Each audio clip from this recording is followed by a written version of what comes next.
এই রমজানেও ধর্ষণ হচ্ছে। এই ধর্ষণের প্রধান কারণ হলো আওয়ামী লীগ।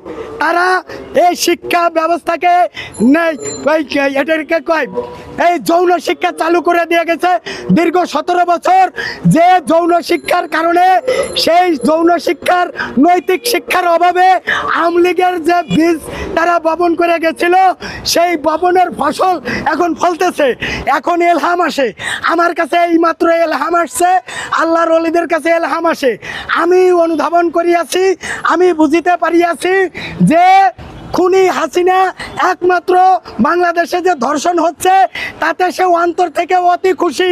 যদিও মিডিয়ার মাধ্যমে বলতে চায় যে আমি নাই বিধায় বাংলাদেশ কেউ চালাইতে পারতেছে না, দর্শক বাড়িয়ে গেছে, খুন বাড়িয়ে গেছে, রাহাজানি বাড়িয়ে গেছে, ছিনতাই বাড়িয়ে গেছে। কিন্তু আমি বলতে চাই বাংলাদেশের 18 কোটি মানুষ এই আকাশ পাতাল তরুলতা গ্রহ তরু নক্ষত্র সবই এই আসিয়ার দুঃখে কাঁদতেছে, কিন্তু আমিও কাঁদতেছি। আমার এই নিউজ দেখে আমার চোখে পানি ধরে রাখতে পারছিলাম না।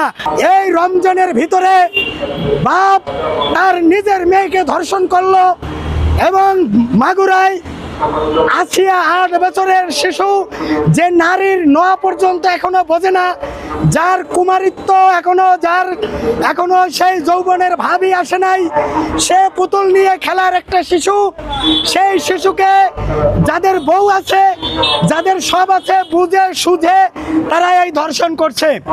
কিন্তু এই ধর্ষণ কেন হলো? আজকে ছেলে মেয়েকে ধর্ষণ করে, মেয়ে ছেলেকে ধর্ষণ করে, নারী পুরুষকে ধর্ষণ করে, পুরুষ নারীকে ধর্ষণ করে, পুরুষ পুরুষকে ধর্ষণ করে, পুরুষ ছেলে শিশুকে ধর্ষণ করে, আবার পুরুষ নারী শিশুকেও ধর্ষণ করে।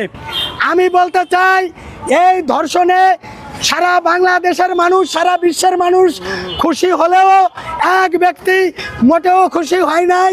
যে ব্যক্তি 5ই আগস্টে এই দৌড় দিয়ে হেলিকপ্টারে উঠে বিভিন্নভাবে এই দেশের তার নিজস্ব নেতাকর্মী ছেড়ে পালিয়ে গেছে, ওই ব্যক্তি মোটেও খুশি হয় নাই।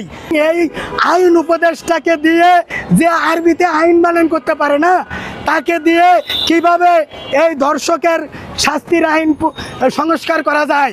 আর স্বরাষ্ট্র উপদেষ্টাকে বলবো, আপনার এখানে কিসের এত মধু আছে যে ওইখানে থাকতেই হবে? সারা জীবন সরকারি টাকা খাইয়া খাইয়া পেট তো ভালোই মোটা করছেন, বৈধ হোক অবৈধ হোক। এখন এইগুলি সরকারি টাকা খাওয়া বাদ দিয়ে ছাত্র শিবির আছে, ছাত্র দল আছে, যারা আওয়ামী লীগের আমলে রোশানেলে পরে বাল ফাঁকিয়ে যাইতেছে, এখনো চাকরি পায় না, তাদেরকে ওইখানে বসান, তাদেরকে ওইখানে বসার সুযোগ করে দেন। আপনি ওখান থেকে বিদায় নেন। আজকে আপনারা 1 নম্বর, এর আগেও আপনারা ওয়ার্নিং দিচ্ছি, আপনি চলে যান।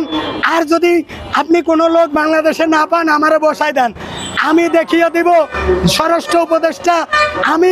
আমারে আল্লাহ এমন যোগ্যতা দিচ্ছে যে আমি একাই ডক্টর ইউনূসের চেয়েও আরও 5টা মন্ত্রণালয়ে বেশি চালাইতে পারবো বলে আমাকে আল্লাহ এলহামের মাধ্যমে জানাইছে। সুতরাং কে নোবেল পাইলো, কে পাইলো না, কে 4 বার প্রধানমন্ত্রী, কে 5 বার প্রধানমন্ত্রী, এগুলির টাইম নাই। আল্লাহ মশা দিয়ে নমরুদকে মারতে পারে, আল্লাহ এই রাষ্ট্র আমাকে দিয়েও চালাইতে পারে।